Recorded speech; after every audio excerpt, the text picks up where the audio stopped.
Welcome to The Explainer. Today, we are tackling a massive question, maybe the question in education right now. How in the world do we design assignments when generative AI is everywhere?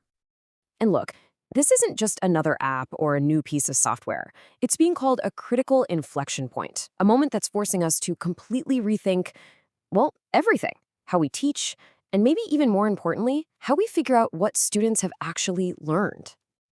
So that leaves every educator with a huge question, right? Is this something to be scared of, something to ban, or is it an opportunity we should embrace? Let's dive into a really practical way to think about this, to move from that fear and actually start innovating. Okay, so here's our game plan. We'll start with this whole AI inflection point. Then, we'll get into your foundational first steps. After that, we'll talk about partnering with AI tools, what it means to assess the human element, and we'll wrap up with a simple 3-step redesign model you can use. Let's get one thing straight right off the bat. The goal here is not to create some kind of AI-proof assignment, something so convoluted a machine can't do it. That's a losing battle. The real focus is on intentional design, on creating assignments that actually use AI as a powerful tool to make learning deeper. So where do you even start with all this? Well, before you touch a single assignment, sources are pretty clear. There are 4 steps you just can't skip. These are your foundation. First, you've got to go back to your learning objectives.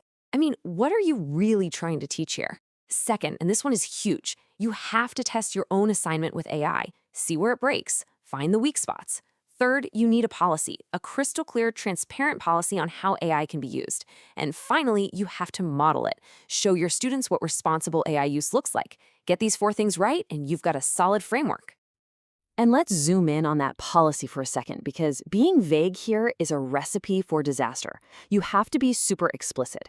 Is AI use allowed with attribution, or is it encouraged with attribution? Those are 2 very different things. Your students need to know exactly where the lines are drawn. Okay, so once you've got that foundation in place, this is where things get really fun. This is where we stop seeing AI as this scary, cheating machine and start thinking of it as a co-pilot for learning, something that can help students go further and get there faster. And the key idea here is what's called an AI-partnered assignment. What does that mean? Well, think of it as a task where AI does the grunt work. The repetitive, tedious stuff. This frees up students to focus their mental energy on the things that really matter. Higher order thinking, like critical analysis and creative problem solving.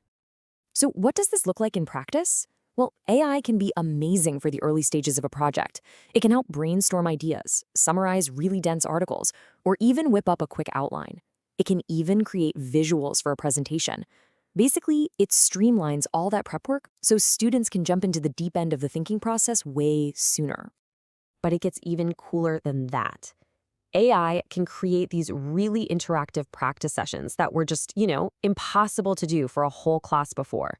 You could have it generate a never-ending stream of practice problems. Or you could even have an AI studio critique in class where everyone's experimenting with the tool and you're all critiquing the results together. Pretty neat, right? Just think about the possibilities here. Imagine you have a medical student who can role-play with an AI patient to practice their diagnostic questions. Or a business student who gets to pitch their idea to an AI stakeholder that's been programmed to be skeptical. See? The AI isn't just generating text anymore, it's an active partner in hands-on learning. And all of this leads to a really critical point. If an AI can help polish a final paper until it's practically perfect, what are we even grading? We have to shift our focus. It's not just about the destination anymore, it's about the student's journey to get there. This right here, this is the big mindset shift. For years, we've been grading the final essay, the finished report. Now, the new focus has to be on the process, the research journey, the critical thinking that happened, the drafts and revisions. We're basically grading the messy human part of learning. Okay, so how do you actually do that? How do you assess the process? Well, here are a few concrete ideas. You can break big assignments down into smaller, graded chunks. You could ask for a process portfolio. And yeah, that could literally mean asking to see their chat transcripts with the AI. Grade the chat.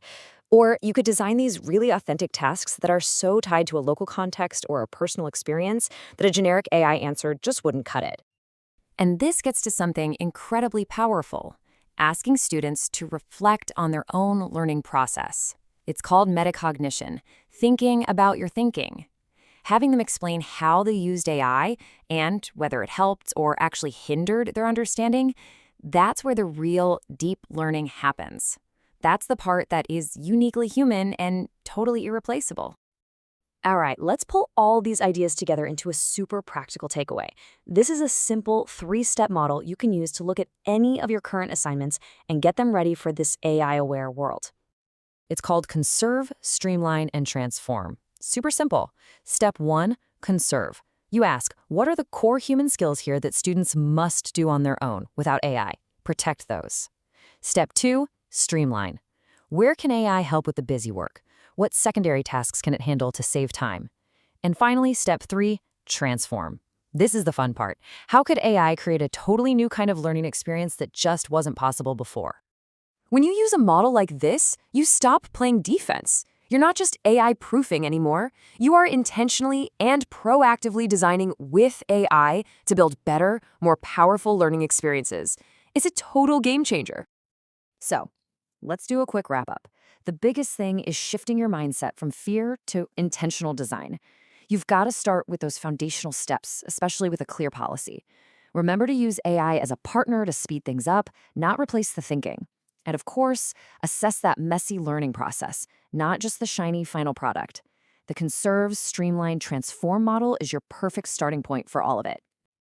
And that really leaves us with one final big question.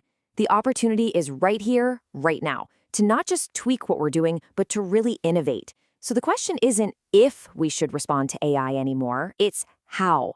How are you going to transform your classroom?